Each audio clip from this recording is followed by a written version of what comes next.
Hello दोस्तों। तो कैसे हैं आप सभी? उम्मीद करते हैं कि आप लोग अच्छे होंगे। दोस्तों, आप सभी ने रामायण तो ज़रूर देखी होगी।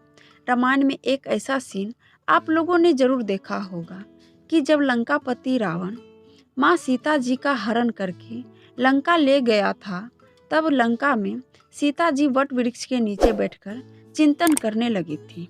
माँ सीता जी जब तक वट वृक्ष के नीचे रहीं, तब तक वह रोती बिलखती रही। अन्न का एक दाना भी मुंह में न डालती थी। और उसके बाद भी रावण बार बार आता और माँ सीता जी को धमका के चला जाता था। लेकिन माँ सीता जी कुछ नहीं बोलती थी। लाख कोशिश के बाद भी रावण ने माँ सीता को अपने वश में नहीं कर पा रहा था। तभी रावण ने सोचा, क्यों न हम राम का रूप लेकर सीता को भ्रमित करें। जब रावण ने राम के वेश में सीता के पास पहुंचा तो उन्हें सीता नजर नहीं आ रही थी। वह एक देवी के रूप में नजर आ रही थी। रावण ने अपनी समस्त ताकत लगा चुका था, फिर भी वह कामयाब नहीं हो सका। रावण थककर हारकर जब वह अपने शयन कक्ष में गया तो मंदोदरी ने उनसे कहा, आप तो राम का वेश धर के गए थे, फिर क्या हुआ? रावण बोला, जब मैं राम का रूप लेकर सीता के समक्ष गया तो वह मुझे एक देवी के रूप में नजर आ रही थी। वह देवी मुझे दिखती फिर अदृश्य हो जाती। तब मंदोदरी ने कहा कि आप सीता को सुरक्षित राम के पास छोड़ दें। लेकिन रावण भी अपना जिद पर था। वह किसी तरह सीता को अपनाना चाहता था। लेकिन जिस जगत जननी को आज तक कोई समझ न सका, उन्हें रावण भी कैसे समझ पाता। रावण एक बार फिर आया और बोला, मैं तुमसे सीधे सीधे संवाद करता हूँ, लेकिन तुम कैसी नारी हो कि मेरे आते ही घास का तिनका उठाकर उसे ही घूरने लगती हो, देखने लगती हो। क्या घास का तिनका तुम्हें राम से ज्यादा प्यारा है? रावण के इस प्रश्न को सुनकर माँ सीता जी बिल्कुल चुप हो गई और उनकी आंखों से आंसुओं की धार बह पड़ी। इसकी सबसे बड़ी वजह थी कि जब श्री राम जी का विवाह माँ सीता जी के साथ हुआ, तब सीता जी का बड़े आदर सत्कार के साथ गिरि प्रवेश भी हुआ।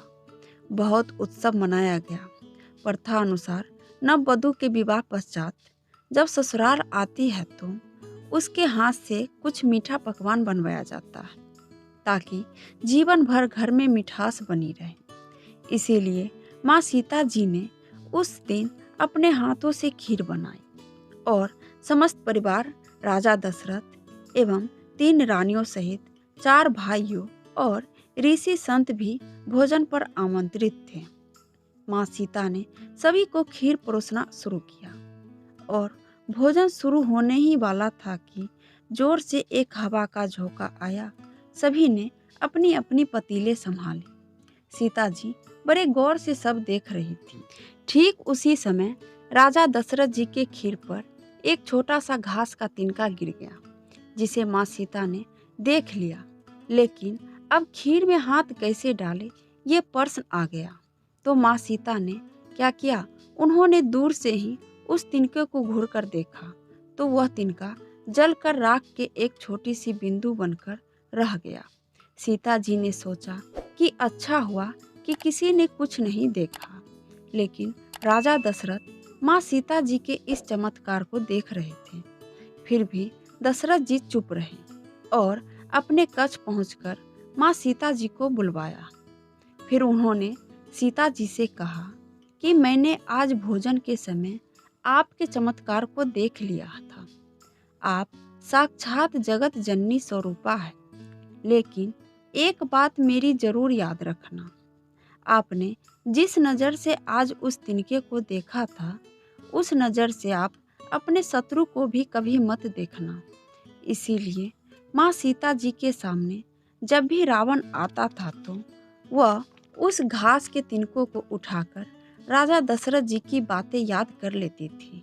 वह चाहती तो रावण को एक नज़र में भी भस्म कर देती, लेकिन उन्होंने राजा दशरथ जी का बात याद करके ही उस रावण को छोड़ देती थी और घास का एक तिनका उठा लेती थी।